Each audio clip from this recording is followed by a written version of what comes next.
خانہ کعبہ شریف کا تعارف تھوڑا سا کروا دوں، اس کے بغیر آپ کو طواف اور سعی کا پتہ نہیں چلے گا۔ ایک دفعہ درود شریف پڑھ لیجئے۔ اللہم صلی علی محمد وعلی آل محمد کما صلیت علی ابراہیم وعلی آل ابراہیم انک حمید مجید، اللہم بارک علی محمد وعلی آل محمد کما بارکت علی ابراہیم وعلی آل ابراہیم انک حمید مجید۔ بھائیو، اب حرم کا ذرا تعارف ہو جائے۔ خانہ کعبہ جو ہم اپنی ویڈیوز میں انٹرنیٹ کے ذریعے یا سعودی عرب کے چینل کے ذریعے ایک گھر دیکھتے ہیں جس پہ کالا غلاف چڑھا ہوا ہوتا ہے، اسے ہم کہتے ہیں خانہ کعبہ اپنی لینگویج کے اندر۔ اور وہ پوری مسجد جو ہے مسجد الحرام ہے، یعنی حرمت والی جگہ ہے، وہاں پر حرام کام کرنا بہت بڑا گناہ ہے۔ اس کا تعارف سن لیتے ہیں۔ خانہ کعبہ شریف بھائیو بیسیکلی ریکٹینگولر شیپ میں ہے، مستطیل ہے، اور اگر حتیم کو بیچ میں شامل کیا جائے تو پرفیکٹ مستطیل بن جائے، لیکن اس وقت بھی اگرچہ حتیم باہر ہے لیکن پھر بھی یہ ریکٹینگولر شیپ میں ہے خانہ کعبہ شریف۔ اگر انڈیا، پاکستان اور بنگلہ دیش کی طرف سے خانہ کعبہ کو دیکھا جائے تو سب سے امپورٹنٹ حصہ خانہ کعبہ شریف کا وہ ان علاقوں کی طرف، مشرق کی طرف ہے، اور اس کے تمام اہم جگہیں ادھر سے نظر آ رہی ہوتی ہیں۔ یہ ریکٹینگولر شیپ میں خانہ کعبہ شریف، اس کا جو یہ والا کارنر ہے، اس کارنر پہ ہے حجر اسود جو جنتی پتھر ہے، اس کا تعارف بھی میں بعد میں کروا دوں گا۔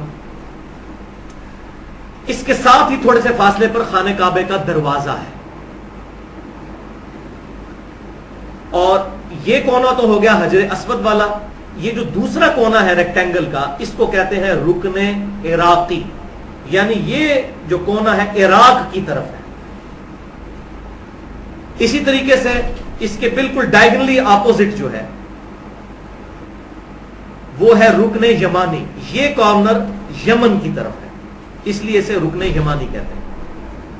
اور حجر اسود کے ڈائیگنلی اپوزٹ جو رکن ہے اس کو رکن شامی کہتے ہیں، یہ کارنر شام کی طرف ہے۔ یاد رکھنا ضروری نہیں ہے لیکن میں صرف سمجھانے کے لیے یہ بات کر رہا ہوں۔ اسی طریقے سے رکن عراقی سے لے کر رکن شامی تک ایک چھوٹی سی دیوار سائیڈ میں سیمی سرکولر نظر آئے گی، اس کو ہم کہتے ہیں حتیم، اور یہ خانہ کعبے کا حصہ ہے۔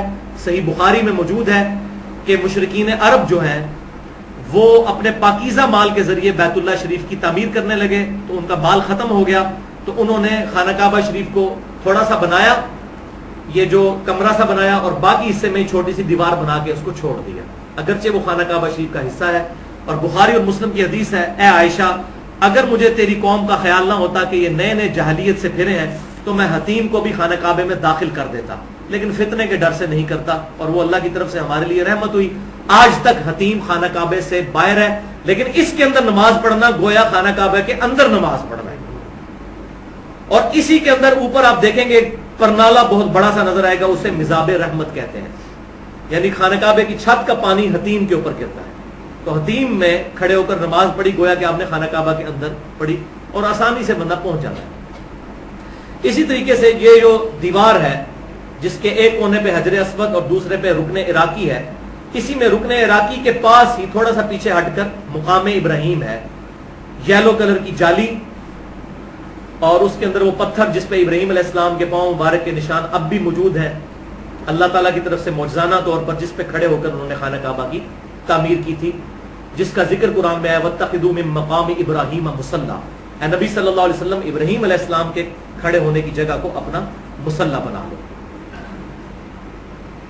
اسی طریقے سے یہ حجر اسود اور رکن یمانی، اس کے درمیان جو دیوار ہے اسے کہتے ہیں مستجاب، دعاؤں کی قبولیت کی جگہ۔ 70 انبیاء کا مصلی رہا ہے۔ اس دیوار کے سامنے اگر نماز پڑھی جائے تو آپ کا رخ بیت المقدس اور خانہ کعبہ دونوں کی طرف ہو جاتا ہے۔ اسی لیے آپ صلی اللہ علیہ وسلم مدینہ شریف ہجرت سے پہلے یہیں پر کھڑے ہو کر نماز پڑھتے تھے تاکہ دونوں قبلے کی طرف منہ ہو جائے، لیکن پھر بعد میں حکم نازل ہوا کہ آپ بیت المقدس کی بجائے آپ خانہ کعبہ شریف کی طرف جب آرڈر ہوا ہے تو وَاتَّخِذُوا مِن مَّقَامِ إِبْرَاهِيمَ مُصَلًّى، وہاں پر کھڑے ہوں تاکہ یہ بات کنفرم ہو جائے کہ اب قیامت تک کے لیے مسلمانوں کا قبلہ خانہ کعبہ شریف ہے۔ حجر اسود اور اس کے خانہ کعبہ کا جو دروازہ ہے اس کے درمیان یہ تھوڑی سی جو جگہ ہے اسے کہتے ہیں ملتزم. تو یہ سارے کے سارا خانہ کعبہ کے اعتبار سے تعارف ہو گیا. اور یہ خانہ کعبہ کی جو بلڈنگ ہے تقریباً 55 فٹ اونچی ہے, بہت اونچی ہے, 55 فٹ.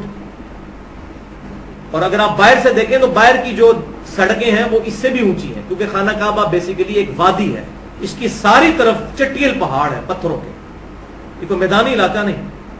12 کے قریب ٹنلز تو خانہ کعبہ شریف کے ارد گرد مکے کے اندر کتنی ٹنلز ہیں جس کے اندر وہ راستے بنائے گئے ہیں. تو یہ پوری ایک وادی تھی, اسی لیے آپ اگر پرانی تصاویر دیکھیں تو اس میں ملتا ہے کہ جب بھی بارش ہوتی تھی تو یہاں پر پانی کھڑا ہو جاتا تھا. اب بہرحال اب چونکہ ایڈوانس دور ہے وہاں پر موٹرز وغیرہ لگا کے پانی کو ریموو کر لیا جاتا ہے, وہاں پر اب جمع نہیں ہوتے. اسی طریقے سے بھائیوں آپ جب حجر اسود والے کارنر سے تھوڑا سا پیچھے ہٹتے ہیں تو وہاں پر صفا آ جاتا ہے, اور صفا سے تقریباً 0.5 کلومیٹر دوسری طرف مروہ ہے.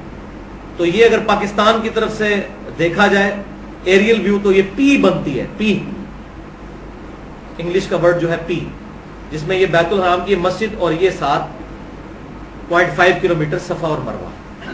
اسی طریقے سے مقام ابراہیم سے جب تھوڑا سا پیچھے آئے تو وہاں پر زمزم کے کولر لگے ہوئے ہیں یہاں پر, جو وہاں سے زمزم پینا وہاں پر کھڑے ہو کر سنت ہے. پہلے یہاں پر سیڑھیاں بھی تھیں, جب میں گیا تھا 2002 میں اس وقت تو سیڑھیاں موجود تھیں, نیچے تک کنویں تک جاتے تھے. اب انہوں نے وہ کور کر دی ہے, وہ مطاف کو انہوں نے بڑا کرنے کے لیے. تو یہ جو پورا ایریا جس میں ہم طواف کرتے ہیں اس کو ہم کہتے ہیں مطاف, طواف کرنے کی جگہ. اسی خانہ کعبہ کے گرد آپ نے اینٹی کلاک وائز طواف کرنا ہوتا ہے, اپنا بایاں کندھا خانہ کعبہ شریف کی طرف کر کے, اور حجر اسود سے شروع کرنا ہوتا ہے. وہ آپ ڈیٹیل میں آپ کو 20 سٹیپس میں عمرے کا طریقہ سٹیپ وائز بتا دیتا ہوں, پھر ہمارا یہ آج کا لیکچر مکمل ہو جائے گا انشاءاللہ. باقی گفتگو ہم انشاءاللہ تیسرا حصہ اگلی دفعہ ڈسکس کریں گے. سٹیپ نمبر 1, سب سے پہلے وضو کریں. وضو طواف کے لیے شرط ہے جیسا کہ نماز کے لیے. صفا مروہ کی صحیح کے لیے وضو شرط نہیں ہے, لیکن طواف کے لیے شرط ہے. اس کا بھی پروٹوکول ہے, اگرچہ طواف کا پروٹوکول نماز والا نہیں, اس کے دوران طواف کے دوران آپ آپس میں گفتگو بھی کر سکتے ہیں, لیکن کوئی فضول گفتگو نہیں, ضروری گفتگو. نماز میں تو نہیں کر سکتے, پہلے اجازت تھی بعد میں منسوخ ہو گئی تھی نماز کے سلسلے میں. تو جو پہلا طواف خانہ کعبہ شریف میں جا کے کیا جاتا ہے حج یا عمرے کے لیے جاتے ہوئے, اسے کہتے ہیں طواف قدوم, یعنی قدم رکھتے ہی وہاں پر طواف کرنا, طواف قدوم. تو یہ پہلا سٹیپ ہے کہ وضو کیا اور آپ حرم شریف کے اندر آئے اور تلبیہ آپ کی زبان پر جاری ہو, لبیک اللہم لبیک لبیک لا شریک لک لبیک ان الحمد والنعمت لک والملک لا شریک لک. یہ تلبیہ پڑھتے ہوئے آپ حجر اسود والے کارنر کی سیدھ میں پہنچ جائیں, اور جیسے ہی حجر اسود کی سیدھ میں پہنچیں تو تلبیہ پڑھنا بند کر دیں. حجر اسود کہ بالکل اپوزٹ سامنے بلڈنگ کے اوپر سبز رنگ کی ٹیوب لائٹ لگی ہوگی, اور زمین کے اوپر بھی پہلے کالے کلر کی انہوں نے وہ ٹیپ لگائی ہوئی تھی, پتہ چل جاتا تھا یہ حجر اسود کی سیدھ میں لائن ہے, یہاں سے آپ نے طواف شروع کرنا ہے. وہاں پر پہنچتے ہی تلبیہ بند کر دینا سنت ہے. سٹیپ نمبر 3, طواف کرنے سے پہلے مرد اپنا دایاں کندھا ننگا کر لیں گے, یعنی اوپر والی جو چادر ہے اس کو دائیں کندھے کے نیچے سے گزار کر یوں کر لیں گے, تو یہ کندھا ہو جائے گا ننگا. اس کو عربی میں کہتے ہیں اطباء, الف ضاد طا با الف عین, اطباء کرنا, یا اردو میں اجتباع کرنا. یہ مردوں نے کرنا ہے, اور یہ صرف عمرے کے طواف کے لیے, اور کسی طواف کے لیے نہیں, صرف عمرے کے طواف کے لیے. نماز بھی جب پڑھیں گے بعد میں تو یہ کندھا ڈھانپنا ہے, کیونکہ بخاری اور مسلم میں حدیث ہے کوئی شخص اس حال میں نماز نہ پڑھے کہ اس کے کندھے پر کپڑا نہ ہو. نماز نہیں ہوگی اور لوگ وہاں پر اسی طریقے سے ابتباع کی حالت میں ہی نماز بھی پڑھ رہے ہوتے ہیں, اور صحیح بھی اسی طریقے سے کر رہے ہوتے ہیں. تو یہ کرنا ہے ابتباع. سٹیپ نمبر 4, حجر اسود کو بوسہ دیں, جو تقریباً امپاسبل ہے. تو اس کا ایکسیپشن بھی موجود ہے کہ حجر اسود کو ہاتھ لگا کر پریکٹیکلی ہاتھ کو چوم لینا. بخاری اور مسلم میں موجود ہے آپ نے چھڑی لگا کر بھی چھڑی کو چوما, لیکن وہ ٹچ کرنے کی صورت میں ہے. اور تیسرا طریقہ جو آسان ہے, کہ صرف دائیں ہاتھ سے یوں اس کو اشارہ کرنا ہے دور سے حجر اسود کو، ایسے پھر نہیں کرنا. کہ ایسے اشارہ کر کے چومنا تو تب ہے جب آپ ہاتھ لگا لیں، جب آپ نے صرف اشارہ کرنا ہے تو پھر ایسے اشارہ کرنا ہے حجر اسود کو، یہ اس کا ایکویلنٹ ہو جائے گا. اور اس عمل کو کہتے ہیں استلام کرنا. حجر اسود کو چومنا یا ہاتھ لگا کر ہاتھ کو چومنا یا دور سے اشارہ کرنا، یہ تینوں صورتیں استلام کہلاتی ہیں. سٹیپ نمبر 5، ہر استلام کے ساتھ حجر اسود کی طرف ہاتھ اٹھا کر اللہ اکبر یا بسم اللہ اللہ اکبر کہنا. اللہ اکبر ایسے. سٹیپ نمبر 6، کعبہ کو اپنی بائیں جانب کر لیں اور اینٹی کلاک وائز چکر لگانا شروع کر دیں.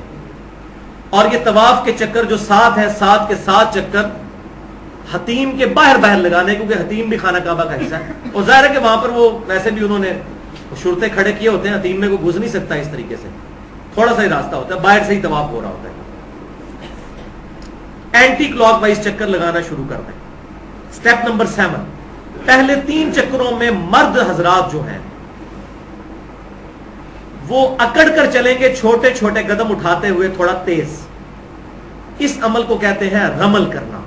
اور بخاری اور مسلم میں موجود ہے، سیدنا عمر کہتے ہیں کہ یہ رمل مشرکین عرب پر روب ڈالنے کے لیے کیا گیا تھا. وہ یہ سمجھتے تھے کہ مسلمان مدینے سے آئے ہیں اور مدینہ بیماریوں کی جگہ ہے، لہٰذا کمزور ہوئے ہوں گے، تو نبی صلی اللہ علیہ وسلم نے ہمیں حکم دیا کہ تم نے اس طریقے سے یہ رمل کرنا ہے تاکہ پتہ چلے کہ مسلمان طاقتور ہے. تو سیدنا عمر نے کہا اس کی اب ضرورت نہیں، کیونکہ اللہ تعالیٰ نے مسلمانوں کو غلبہ دے دیا ہے. لیکن ساتھ ہی کہا کہ میں اس سنت کو چھوڑنا پسند نہیں کرتا، کیونکہ میرے محبوب نے کی تھی تو میں وہ کام کروں گا. الحمدللہ صلی اللہ علیہ وسلم. تو پہلے 3 چکر 7 چکروں میں سے رمل کرنا ہے. سٹیپ نمبر 8، جیسے ہی رکن یمانی پر پہنچے تو ہاتھ سے اسے چھوئیں، جو حجر اسود کے ساتھ ایڈجسنٹ تھا، رکن عراقی کے ڈائگنل سامنے. اس کو آپ نے ہاتھ لگانا سنت ہے، اس کا استلام نہیں کرنا، نہ بوسہ دینا ہے. اور اگر وہاں پہ آسانی سے ہاتھ لگ جاتا ہے وہاں مسئلہ نہیں ہوتا، لیکن بعض لوگ وہاں بھی دور سے گزرتے ہوئے اس کو بھی یوں اشارہ کر رہے ہوتے ہیں، تو یہ بھی ایسی چیز ہے جو کہ ثابت نہیں ہے. اشارہ صرف حجر اسود کو کرنا ہے، ہاتھ لگ جائے تو ٹھیک ورنہ نہیں. سٹیپ نمبر 9، رکن یمانی سے حجر اسود کے دوران وہ جو ٹریک آپ کا آئے گا چھوٹا سا مستجاب دیوار کے سامنے سے، جو 70 انبیاء علیہم السلام کا مصلی رہا ہے، وہاں پر آپ نے دعا پڑھنی ہے، ربنا آتنا فی الدنیا حسنہ وفی الآخرۃ حسنۃ وقنا عذاب النار. اور حج کے کانٹیکسٹ میں سورۃ البقرہ میں یہ دعا قرآن میں بھی آئی ہے حج کے کانٹیکسٹ میں. اور سنن نبی داؤد میں انٹرنیشنل نمبر کے مطابق 1892 نمبر حدیث ہے کہ آپ صلی اللہ علیہ وسلم یہ دعا پڑھتے تھے. بعض لوگوں نے اس کے آگے بھی ایڈ کر لیا ہے، وادخلنا الجنۃ مع الابرار یا عزیز و یا غفار. یہ کہیں موجود نہیں ہے، یہ اسی طریقے سے ہے واقعنا عذاب القبری واقعنا عذاب الحشری، اپنی طرف سے چیزیں ایڈ کی ہوئی ہیں. تو یہ بس اتنی دعا ہے جو قرآن میں آئی. کسی چکر کی بھائیوں کوئی دعا الگ سے ثابت نہیں ہے، بغیر پروٹوکول کے آپ کا جو دل چاہے ذکر کریں. یہ جو چکروں کی دعائیں لکھی ہوئی ہیں یہ علماء نے اپنی طرف سے بنا بنا کے لکھی ہیں، وہ مانتے ہیں کہ سنت نہیں ہے تو ہم اس کے پابند تو نہیں. اور اگر چکر کے دوران شک پڑ جائے کہ 3 کیے یا 4 تو کم کی طرف رجحان کریں کہ یار 3 کیے ہیں. زیادہ ہو جائیں گے تو مسئلہ نہیں ہوگا، کم ہو گئے تو طواف مکمل نہیں ہوگا، 7 چکر مکمل نہیں ہوئے تو. اور اگر اس دوران وضو ٹوٹ جائے تو جس چکر میں وضو ٹوٹا ہے وضو کر کے آ کے اس چکر کو چھوڑ دیں، باقی اس سے پہلے جتنے ہوئے تھے ان کو شمار کر لیں، اور اس چکر کو دوبارہ سے حجر اسود پہ آ کر استلام کر کے بسم اللہ اللہ اکبر پڑھ کے وہاں سے شروع کریں. پرانے 2 یا 3 ہو چکے ان کو شمار کر لیا جائے گا، اور جو باقی رہ گئے ان کو پھر پورا کریں گے.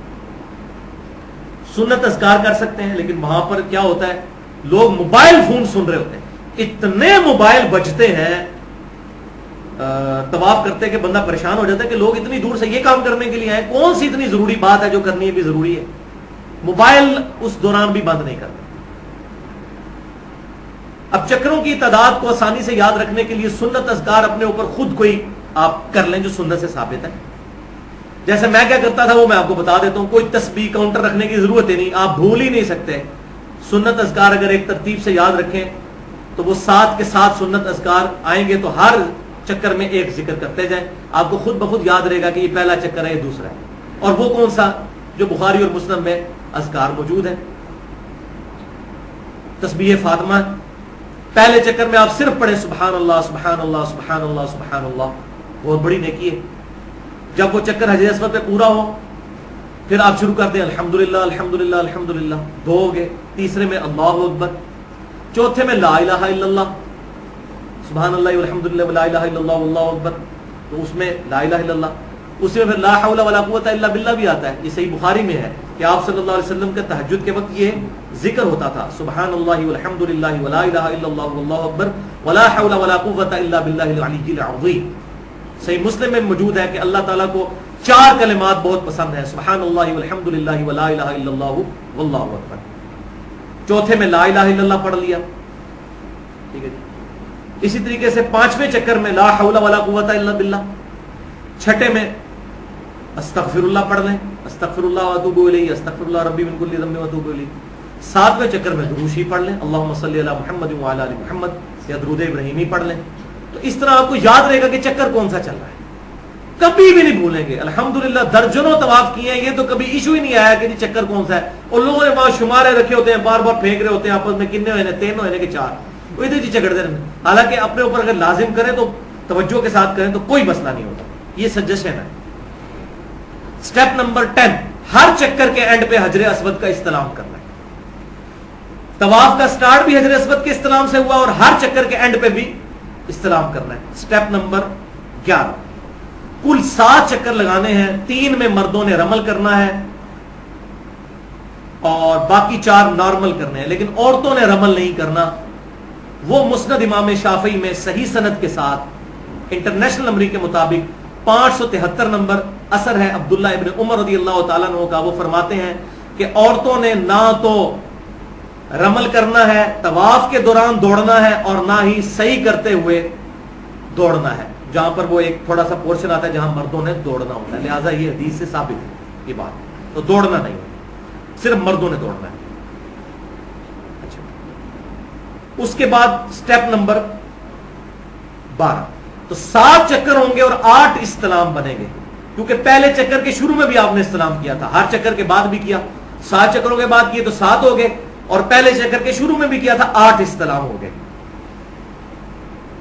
سٹیپ نمبر 12 ہے کہ آپ پھر مقام ابراہیم کے پاس آئیں، حجر اسود کے ساتھ ہی تھوڑا سا اس طرف اسی دیوار کے آگے مقام ابراہیم، اس کی سیدھ میں آگے کھڑے ہو جائیں اور وہاں پر آیت پڑھیں وَاتَّخِذُوا مِن مَقَامِ إِبْرَاهِيمَ مُصَلًّى، اور ابراہیم کے کھڑے ہونے کی جگہ کو اپنی نماز کا مقام بنا لو، یہ سنت ہے پڑھنا۔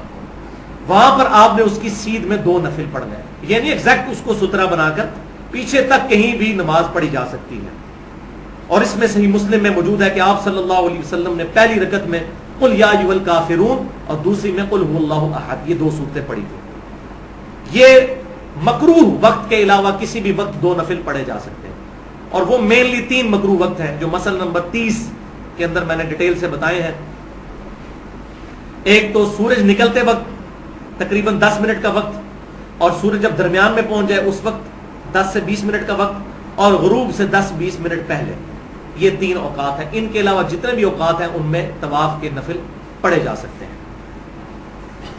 یہ طواف کے آپ نے نفل پڑھے تو اب آپ کا طواف مکمل ہو گیا۔ اس کے بعد جتنے طواف آپ نے عام کپڑوں میں بھی کرنے ہیں ان کا طریقہ یہی ہوگا، لیکن اس میں تو احرام والا ہے، ابھی اس کا باقی حصہ وہ آگے باقی ہے۔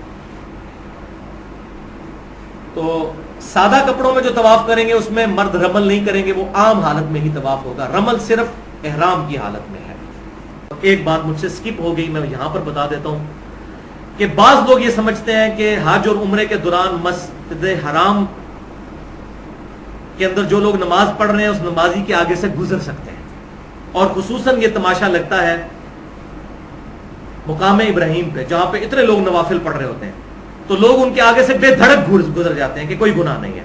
بھائیو، وہاں بھی اسی طریقے سے بلکہ اس سے بڑا گناہ ہے نمازی کے آگے سے گزرنا۔ صحیح بخاری میں حدیث ہے، اگر لوگ اس گناہ کو جان لیتے تو 40 تک انتظار کرتے۔ راوی کہتے ہیں مجھے یاد نہیں کہ آپ صلی اللہ علیہ وسلم نے 40 دن فرمایا یا 40 سال فرمایا، 40 مہینے، 40 دن بھی ہو تو بہت زیادہ ہے۔ اگر گناہ جان لیتے تو 40 دن بھی انتظار کرتے لیکن نمازی کے آگے سے نہ گزرتے۔ تو اس کا بڑا آسان حل جو میں آپ کو تجویز کرتا ہوں، زبانی تو سارے باتیں کرتے ہیں، اس کا سمپل سولوشن یہ ہے کہ ظاہر ہے اکیلا تو کوئی حج عمرے کے لیے نہیں جاتا، یا بیوی ساتھ ہوتی ہے یا دوست وغیرہ ساتھ ہوتے ہیں، تو ہم تو اس طرح بھائی کرتے تھے کہ پہلے جو ہے وہ میں خود سترا بن کے سامنے بیٹھ جاتا تھا اور بیوی کو کہتا تھا میرے پیچھے کھڑے ہو کر نفل پڑھ لو. اب سترا ہے, کوئی آگے سے گزرتا بھی رہے تو خیر ہے, سترا ہوگا تو سترا کم از کم جو ہے وہ 1.5 فٹ ہونا چاہیے, 1 ہاتھ کے برابر. اس کے بعد جب وہ نفل پڑھ لیتی تھی, وہ میرے سامنے آ کے بیٹھ جاتی تھی, تو میں اس کے پیچھے 2 نفل پڑھ لیتا تھا. اس طریقے سے ہم خود اپنا سترا بنا لیتے تھے. اگر اس طریقے سے اہتمام کیا جائے, اور یہ میرا مشورہ سعودی حکومت تک بھی پہنچے, وہاں پر لکھ کے لگا دیں, کیونکہ جتنی وہاں یہ اتنا بڑا گناہ ہے کہ کوئی اس کو گناہ سمجھتا ہی نہیں. ایک تو میں نے یہ بتایا نا کہ بے حیائی کے معاملے میں اور موبائل فون کے اعتبار سے, اور یہ اتنا بڑا گناہ سب لوگ کرتے ہیں, کوئی کسی کو نہیں سمجھاتا. لوگ فخریہ نمازیوں کے آگے سے گزرتے ہیں اور سمجھتے ہیں کہ یہاں تو کوئی گناہ نہیں ہے, تو مجبوری ہے. ایسا نہیں. ایک صورت میں نمازی کے آگے سے گزر سکتے ہیں, جب جماعت کے ساتھ نماز ہو رہی ہو, اس میں صرف امام کے آگے سترا ہو تو وہ کافی ہے. عام نمازی کے آگے سے گزر جائے گناہ گار نہیں ہوتا. لیکن جب کوئی جماعت کے ساتھ نماز نہیں پڑھ رہا, تو اب ہر بندے کے آگے اپنا سترا الگ سے ہونا ضروری ہے. تو یہ میں نے سترے والا مسئلہ بھی اس حوالے سے کلیئر کر دیا. سٹیپ نمبر 13, 2 نوافل کے بعد مقام ابراہیم کی سیدھ میں بالکل پیچھے چلے جائیں, وہاں پر زمزم کے کولر لگے ہیں, ان سے آپ نے زمزم قبلہ رخ کھڑے ہو کر پینا ہے. یہ سنت ہے.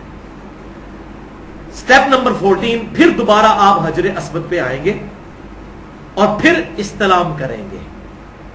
یہ 9واں استلام ہوگا. اس کے بعد آپ نے صفا کی طرف جانا ہے. لیکن اس میں ایک سٹیپ بعض لوگ کرتے ہیں, وہ ہے ملتزم پر چمٹ کر دعا کرنا. ملتزم کہتے ہیں حجر اسود اور دروازے کے درمیان جو تھوڑا سا ٹکڑا ہے, اس پہ چمٹ کے دعا کی جاتی ہے. ضعیف روایتیں اس میں ملتی ہیں. ایک ہی مین اس کی سب سے مضبوط روایت جس کو بنیاد بنایا جاتا ہے, لیکن وہ بھی پکی ضعیف ہے, سنن ابی داؤد میں انٹرنیشنل نمبرنگ کے مطابق 1899 اور سنن ابن ماجہ میں 2962 ہے. لیکن اس میں ایک تبع تابعی ہے راوی مثنى ابن الصباح المتوفى 149 ہجری. یہ ضعیف بلکہ متروک راوی تھے, ایسے راوی کے جن سے حدیث لینا محدثین نے چھوڑ دی تھی, اور یہ آخری وقت میں اختلاط کا شکار بھی ہو گئے تھے, ان کا حافظہ بھی بگڑ گیا تھا. لہذا شیخ البانی نے اس حدیث کو جو حسن کہا, وہ انہوں نے فارمولہ لگایا ضعیف جمع ضعیف برابر ہے حسن. اسی لیے شیخ زبیر علی زئی صاحب نے اسے ضعیف لکھا ہے اور انوار الصحیفہ میں ڈالا ہے کہ یہ ضعیف روایت ہے. اور ویسے بھی بھائیوں صحیح بخاری اور صحیح مسلم کا اسلوب ہی بتاتا ہے کہ ایک جگہ ایسی ہے کہ جہاں پر آپ صلی اللہ علیہ وسلم نے پروٹوکول کے ساتھ ایسا کام کیا ہے, اور وہ ہے حجر اسود, کہ اس کو آپ صلی اللہ علیہ وسلم نے بوسہ دیا ہے.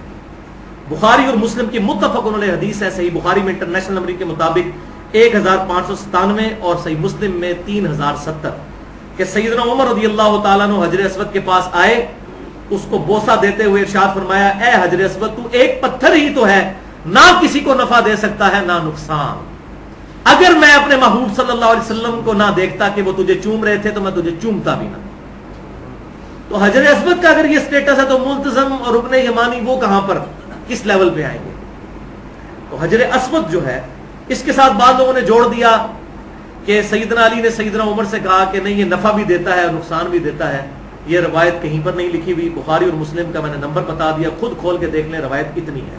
لیکن یہ بات درست ہے, جامعہ ترمذی اور سنن ابی داؤد میں, سنن ابن ماجہ میں, ترمذی میں 961 نمبر, ابن ماجہ میں 2944, کہ نبی صلی اللہ علیہ وسلم نے فرمایا, اللہ تعالیٰ قیامت والے دن حجر اسود کو 2 آنکھیں اور 1 زبان دے گا جس سے وہ بولے گا, اور ان لوگوں کے حق میں گواہی دے گا جس نے اس کو چوما ہوگا. وہ تو ہر نماز پڑھنے والی جگہ بھی گواہی دے گی. ہم یہاں پر درس قرآن سن رہے ہیں, یہ جگہ بھی گواہی دے گی.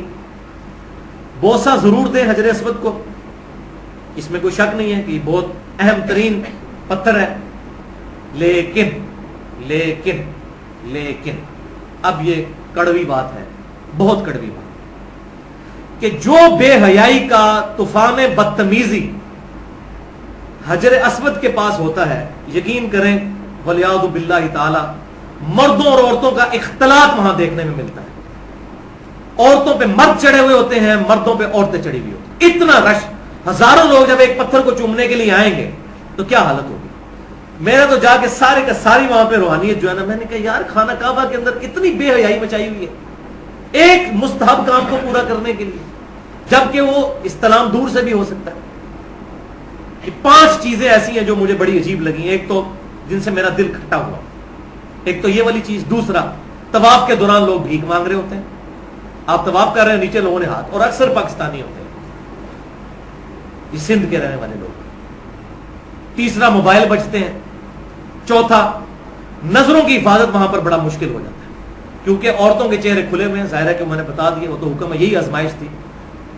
تو جس کو یہاں پر بد نظری کی عادت ہے وہ وہاں جا کر بھی کوئی اس کا کوئی سوئچ آن نہیں ہو جائے گا کہ وہ بڑا نیک و پرہیزگار ہو جائے گا. جڑے اتنے پیڑے وہ لاہور بھی پیڑے, جو ادھر برے ہیں وہ لاہور جا کے بھی برے ہوں گے, خانہ کعبے میں برے ہوں گے. اور پانچویں چیز, ہر موقع پر صبر کا دامن تھامنا, یہ بڑا مشکل کام ہے. بھائیو, جامعہ ترمذی میں 877 نمبر حدیث ہے, اور مسند امام احمد میں بھی صحیح سند کے ساتھ 2796 کہ آپ صلی اللہ علیہ وسلم نے فرمایا کہ جنت کا یاقوت, یہ کالا پتھر حجر اسود اللہ تعالیٰ نے اتارا تھا. یہ دودھ کی طرح سفید تھا, لیکن لوگوں کے گناہوں کی نحوست کی وجہ سے اس کا رنگ کالا پڑ گیا, اس لیے اب اسے حجر اسود کہتے ہیں. اسود عربی میں کہتے ہیں کالے رنگ. اب یود کہتے ہیں سفید کلر. تو یہ سیاہ ہوا لوگوں کے گناہوں کے اثرات کی وجہ سے پتھر سیاہ ہو گیا. پتھر کا اثر لوگوں پہ نہیں پڑا, یہ پوائنٹ ذرا نوٹ کرنا ہے. اب اس سے انداز لگائیں کہ اگر جنت کا وہ یاقوت, اس کا اثر لوگوں پہ نہیں پڑ رہا, الٹا لوگوں سے وہ اثر لے رہا ہے, تو یہ جو یاقوت, مرجان اور زمرد لوگ یہ انگوٹھیاں پہنتے ہیں اور یہ یقین رکھتے ہیں کہ اس کی وجہ سے کوئی ہمیں نفع پہنچ جائے گا, تو وہ آپ خود سوچ لیں جنت کا پتھر کسی کو نفع نقصان نہیں دے سکتا. اور سیدنا عمر نے کیسا عقیدہ امت کو دیا کہ تو پتھر ہی ہے, نہ نفع دے سکتا ہے نہ نقصان. اب سیدنا عمر کے سامنے اگر کوئی یہ انگوٹھیاں پہن کے آ جائے اور کہ جی میں نے اس لیے پہنی ہوئی ہے, تو پھر حضرت عمر کے جلال کا سامنا بھی اس کو کرنا پڑے گا کہ وہ تو حجر اسود کے اوپر اتنا بڑا فتویٰ لگا رہے ہیں, تو یہ پتھر کس, وہ جنت کا یاقوت اور یہ تو دنیا کا یاقوت. سٹیپ نمبر 15, اور وہ ہے صحیح کا آغاز, یعنی 9واں استلام کر کے آپ صفا کی طرف آئے, یعنی حجر اسود والے کونے میں پیچھے چلے جائیں. وہاں پر پہاڑی صفا کی اور اس سے 0.5 کلومیٹر دور بالکل سوسی سیدھ میں triple story building, air condition بہترین, کوئی پرابلم ہی نہیں جناب صحیح کرنے میں. پہلے کرنی تو بڑی مصیبت ہوتی تھی. تو صفا سے مروہ تک آپ نے صحیح کرنی ہے. صفا پر پہنچے اور وہاں پر جا کے یہ آیت پڑھنا سنت ہے, ان الصفا والمروہ من شعائر اللہ, بے شک صفا اور مروہ اللہ کی نشانیوں میں سے ہے. اور بخاری اور مسلم کی متفق علیہ حدیث ہے, مشرکین عرب صفا مروہ کی صحیح کرتے تھے. جب مسلمان ہو گئے وہ, تو وہ اس کو مشرکین کی رسم سمجھتے تھے. تو اللہ تعالیٰ نے پھر یہ آیت نازل کی کہ مشرکین کی ساری باتیں غلط نہیں ہیں. یہی میں کہتا ہوں بھائیو, بریلویوں کی, دیوبندیوں کی, اہل حدیثوں کی, شیعوں کی, سب کی ساری باتیں غلط نہیں ہے, کچھ ٹھیک بھی ہیں. تو مشرکین کی بھی ساری باتیں غلط نہیں تھیں. اللہ تعالیٰ نے فرمایا نہیں, صفا اور مروہ اللہ کی نشانیوں میں سے ہے. یہ نہیں کہ وہ کر رہے ہیں تو تم نے نہیں کرنا, یا سکھ داڑھی رکھتے ہیں تو مسلمان کی ہم نے داڑھی نہیں رکھنی, اس طرح کی ضد نہیں. تو یہ پھر آیات نازل ہوئی. پھر آپ صلی اللہ علیہ وسلم نے وہاں کھڑے ہو کر کہا, ابدأ بما بدأ اللہ بہ, میں بھی وہیں سے ابتدا کرتا ہوں اپنی صحیح کی جہاں سے اللہ نے شروع کی, یعنی ان الصفا, پہلے صفا, والمروہ, اور مروہ. تو میں صفا سے صحیح کا آغاز کرتا ہوں. سٹیپ نمبر 16, صفا پہاڑی پر, ابھی تک وہ پہاڑی چٹیل پہاڑ کی چھوٹی سی انہوں نے حصہ رکھا ہوا ہے, اس پہ انہوں نے اپاکسی وغیرہ لگا کے اس کو ایسا کر دیا کہ اس کے اوپر سے کوئی پتھر وغیرہ نہ توڑے, کیونکہ یہاں سے لوگ جو جاتے ہیں وہ تو چھوٹی چھوٹی کینچیاں بھی جیب میں رکھی ہوتی ہیں, غلاف کعبہ کاٹ رہے ہوتے ہیں جیب میں ڈالنے کے لیے, اس کے عجیب و غریب حرکتیں کرتے ہیں. تو انہوں نے پتھروں کے اوپر موٹی کلر کی اپاکسی ٹرانسپیرنٹ چڑھا دی ہے, سمجھ لیں آپ ایلفی کی کوئی فارم ہے کہ اس کے اوپر سے کوئی پتھر اکھاڑ نہیں سکتا. تو وہ ابھی اس کے نشانات باقی ہیں. وہاں پر کھڑے ہو کر قبلہ رخ ہو جائیں, وہاں سے قبلہ رخ آپ کو خود بخود پتہ چلے گا, کیونکہ صفا مروہ میں بھی قبلے کے اعتبار سے لائنیں ماربل کے اندر ڈلی ہوئی ہیں. آپ کہیں بھی کھڑے ہوں حرم شریف کی پوری مسجد میں, آپ کو قبلہ نظر نہ بھی آئے تب بھی اس کی ڈائریکشن پتہ چل جائے گی. تو ہاتھ اٹھا کر دعا کی طرح ہاتھ اٹھا کر قبلہ رخ, کلمات پڑھیں, اللہ اکبر اللہ اکبر اللہ اکبر, یہ 3 دفعہ. پھر لا الہ الا اللہ وحدہ لا شریک لہ لہ الملک ولہ الحمد وہو علی کل شیء قدیر, مشہور ہے. اس کے علاوہ بھی ہے چیزیں, تو ضروری نہیں, لیکن یہ ذکر ضرور کریں. اس کے علاوہ ملتا ہے لا الہ الا اللہ وحدہ انجز وعدہ, یعنی وہ اللہ جس نے اپنا وعدہ پورا کیا, ونصر عبدہ, اور اس نے اپنے بندے محمد صلی اللہ علیہ وسلم کی مدد فرمائی, وہزم الاحزاب وحدہ, اور اکیلا سب کے سب کافروں کے گروہ کو شکست دے دی, اللہ اکیلے. اللہ. پھر دعائیں مانگے, نبی صلی اللہ علیہ وسلم نے وہاں لمبی دعائیں مانگی, اور پھر یہ 3 دفعہ یہ کام کرنا ہے. پھر وہ اللہ اکبر 3 دفعہ یہ صفا پہ کرنا ہے. اس کے بعد آپ نے مروا کی طرف چلنا شروع کر دینا ہے. سٹیپ نمبر 17 صفا سے چلتے ہوئے مروا تک آئیں. 0.75 کلومیٹر 0.5 کلومیٹر تقریباً بنتا ہے, آدھا کلومیٹر. تو مروا کی پہاڑی پر بھی جا کے یہی کام آپ نے کرنے ہیں جو صفا پہ کیے تھے.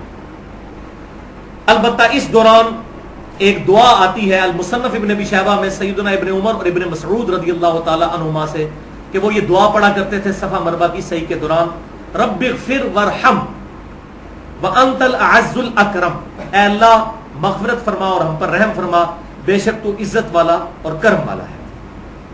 سٹیپ نمبر 18 صفا کے قریب جب مروا کی طرف جائیں گے تو صفا مروا کا اگر سینٹر کر لیں, اس کا بھی آگے سینٹر کریں تو صفا کے جو قریب والا حصہ بنتا ہے وہاں پر 2 سبز ستون اور لائنیں بنی ہوئی ہوں گی. وہاں پر پہلے ڈھلوان ہوتی تھی, وہاں سے اما ہاجر رضی اللہ تعالی عنہا, میں نے بتایا ہاجرہ لفظ نہیں ہاجر لفظ ہے, وہاں سے دوڑ کر گزری تھی. تو وہاں سے دوڑ کر گزرنا نبی صلی اللہ علیہ وسلم کی بھی سنت ہے, لیکن صرف مردوں نے گزرنا ہے. وہ مسند امام شافعی میں صحیح سند کے ساتھ 573 نمبر اثر ہے کہ ابن عمر رضی اللہ تعالیٰ عنہما کہتے ہیں کہ چاہے رمل کرنا ہو, طواف کے دوران دوڑنا ہو یا سعی کے دوران دوڑنا ہو, یہ صرف مردوں کے لیے خاص ہے, عورتیں ایسا کام نہیں کریں گی. تو وہاں سے دوڑ کر گزرنا ہے, عورتیں نارمل چلیں گی. Step number 19 second last step, مروا پہنچ کر وہی دعائیں کریں جو کہ آپ نے صفا پر کی تھی.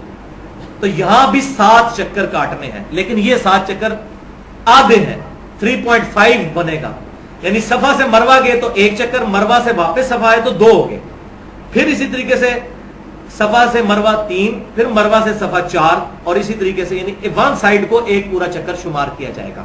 تو وہ اگر آپ دائرے میں دیکھیں تو 3.5 یعنی اس سے آدھے بنتے ہیں. تو 7 ٹریک بنے گے. تو آخری 20 نمبر سٹیپ یہ ہے کہ مروا پر پہنچ کر 7ویں ٹریک کے اینڈ میں مرد حضرات جو ہیں وہ یا حلق کروائیں. بخاری اور مسلم میں حدیث ہے, آپ صلی اللہ علیہ وسلم نے 3 دفعہ دعا کی ان لوگوں کے لیے جو کہ حج اور عمرے میں حلق کرواتے ہیں, یعنی ٹینڈ کروانا جسے ہم کہتے ہیں, سر سے مکمل بال اس طرح سے ریموو کر دینا. اور 1 دفعہ دعا فرمائی ہے بال چھوٹے کرنے والوں کے لیے, اس کو ہم کہتے ہیں قصر, اس کو کہتے ہیں حلق, اسے قصر. تو قصر بھی کروا سکتے ہیں, موٹی مشین بھی پھروا سکتے ہیں, افضل یہی ہے کہ حلق کروائیں.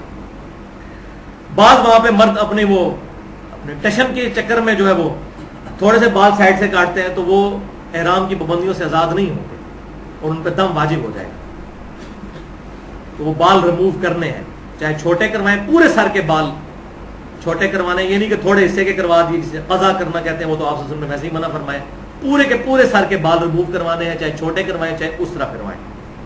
عورتوں کے لیے اس میں حکم ہے کہ 1 پور کے برابر یا 2 پور کے برابر چٹیا اپنی اس کے گرد لپیٹ کے اس کے وہ کینچی سے بال کاٹ دیے جائیں, باقی کاٹنے کی ضرورت نہیں, اتنے ہی کافی ہیں. تو آپ جیسے ہی مروا پر پہنچیں گے باہر جام کھڑے ہوئے ہوں گے, باہر بہت ساری دکانیں ہیں, 5 ریال وہ رہتے ہیں, عرصہ دراز سے ایک ہی ریٹ ہے اور اس کو حلق کروانے کے. الحمدللہ اب آپ احرام کی پابندیوں سے آزاد ہو جائیں گے جیسے ہی بال کٹوائیں گے یا اس طرح بھروا دیں گے. اچھا بال کٹوائیں گے تو 10 ریال لیتے ہیں, اور اگر اس طرح بھروائیں تو 5 ریال لیتے ہیں, کیونکہ وہ آسان کام ہے. تو اور افضل بھی وہی ہے. اب یہ آپ کا مکمل ہو گیا عمرہ. اب سکون سے کمرے میں جا کر چادریں کھولیں, غسل کریں اور نارمل کپڑے پہن لیں, تو آپ کا یہ مکمل عمرہ الحمدللہ ادا ہو گیا. یہاں پر 2-3 باتیں میں اینڈ میں بتا دوں. بعض لوگوں میں یہ عقیدہ ہے کہ جو عمرہ کر لے اس پہ حج کرنا فرض ہو جاتا ہے. یہ 100% جھوٹ ہے. فرض تو ہے ہی حج, عمرہ تو ہے ہی نہیں, اور حج اس پہ فرض ہے جس کی استطاعت ہے. اب جس کی حج کی استطاعت نہیں وہ اگر صرف عمرہ کر لیتا ہے تو عمرہ کرے, نفلی ثواب ہے. لیکن یہ نہیں کہ عمرہ کر لیا تو اب پھنس گیا حج کرے گا, نہیں بھائی. عمرے کا ریٹ اس وقت پاکستانی رمضان کے علاوہ 70-80 ہزار روپے ہے, اور حج کا ریٹ 3 لاکھ سے شروع ہوتا ہے. اب جس کے پاس 70-80 ہزار ہے وہ کیسے حج اس پہ فرض ہوگا جب تک اس کے پاس اتنی رقم نہ چھوڑ دے. تو یہ بات غلط ہے. دوسرا, ایک سفر میں ایک ہی عمرہ ہو سکتا ہے. اگر دوسرا عمرہ کرنا ہے تو واپس میقات تک جانا پڑے گا, وہاں سے 92 کلومیٹر دور. بعض لوگ مسجد عائشہ پر جسے تنعیم جگہ ہے وہاں پر جا کر احرام باندھ کے بار بار وہاں پر کر رہے ہوتے ہیں, اور اپنی وہ ٹینٹ بھی چھلوا لیتے ہیں, اتنی دفعہ اس طرح مرواتے ہیں اور بڑے خوش ہوتے ہیں. اور یہ جو کام کر رہے ہیں یہ کسی کے نزدیک بھی جائز نہیں. اہل سنت کہلوانے والے تینوں گروہ, بریلوی, دیوبندی اور سلفی یعنی اہل حدیث, نہ اہل تشیع, کوئی اس بات کو صحیح نہیں سمجھتا. یہ سیدہ عائشہ کے ساتھ معاملہ یہ ہوا تھا, بخاری اور مسلم میں ڈیٹیل ہے کہ وہ بھی حضور کے ساتھ حج کے لیے نکلی اور صلی اللہ علیہ وسلم حج قران یا حج تمتع کرنے کے لیے, تو دونوں میں عمرہ ساتھ ہوتا ہے. سیدہ عائشہ کو حیض آ گیا تھا, جو عورتوں کے ساتھ پرابلم ہے, تو نبی صلی اللہ علیہ وسلم نے ان کو کہا کہ بس اب تم تو عمرہ تو نہیں کر سکتی, باقی کام کرو. یوم عرفہ والے دن وہ پاک ہوئی تو نبی صلی اللہ علیہ وسلم نے بعد میں ان سے عمرہ کروایا. حالانکہ حج میں تو عمرہ پہلے ہوتا ہے, ان کا عمرہ بعد میں اس عمرے کا ایکویلنٹ کرایا اور ان کو وہاں سے احرام باندھنے کے لیے ساتھ بھیجا. اگر یہ چیز ہوتی تو صحابہ کرام بھی بار بار عمرے کر رہے ہوتے, کوئی ضعیف روایت بھی مل جائے اس کے اوپر, کوئی نہیں ملتی. یہ بہت بڑی غلطی, بلکہ اس کو اگر بدعت بھی کہا جائے تو کوئی سخت الفاظ نہیں ہوں گے. آفاقی جو ہے اس کو میقات تک جانا ضروری ہے. ہاں جو مکہ شریف کا پرماننٹ رہائشی ہے تو وہ تو اس کو بھی تنعیم یا مسجد عائشہ جانے کی ضرورت نہیں, وہ اپنے گھر سے بھی جتنی دفعہ چاہے عمرے کا احرام باندھ سکتا ہے. الحمدللہ اس بات کے اوپر اجماع ہے. اور آخری بات بھائیو, آج کل آسانی ہو گئی ہے, عورتیں ایسی گولیاں استعمال کر سکتی ہیں جن سے ان کا حیض رک جاتا ہے. میڈیکلی الاؤ ہے, سب اس پہ متفق ہیں, کوئی ایسا مسئلہ نہیں. کچھ عرصے کے لیے عورتوں کے پیریڈز رک جاتے ہیں اگر وہ مانے حیض گولیاں استعمال کر لیں, مارکیٹ سے مل جاتی ہیں سستے داموں. اس کا بڑا فائدہ ہے, حج اور عمرے کی روحانیت ڈسٹرب نہیں ہوتی. ورنہ ظاہر ہے کہ میاں بیوی حج پر گئے ہوئے ہیں اور وہاں پر اس طرح کی پرابلم بن جائے تو اب بیوی جو ہے وہ اب ہوٹل میں بیٹھی ہوئی ہے اور مرد وہاں پہ وہ ایکٹیویٹیز پرفارم کر رہا ہے, عجیب بدمغزی ہو جاتی ہے. لہٰذا یہ تھوڑے سے دن ہے, اگر کوئی عورت یہ استعمال کر لیتی ہے تو اس میں کچھ گناہ کا کام نہیں. اور باقی گفتگو ہم انشاءاللہ تیسرا حصہ اگلی دفعہ ڈسکس کریں گے. اللہ تعالیٰ سے دعا ہے جو حق بات میں نے کہی اللہ تعالیٰ ہمارے دلوں میں راسخ فرمائے. اگر جذبات میں میرے منہ سے کوئی غلط بات نکل گئی تو اللہ تعالیٰ ہمارے دلوں سے محف کر دے. سبحانک اللہم و بحمدک, اشہد ان لا الہ الا انت, استغفرک و اتوب الیک, وما علینا الا البلاغ المبین.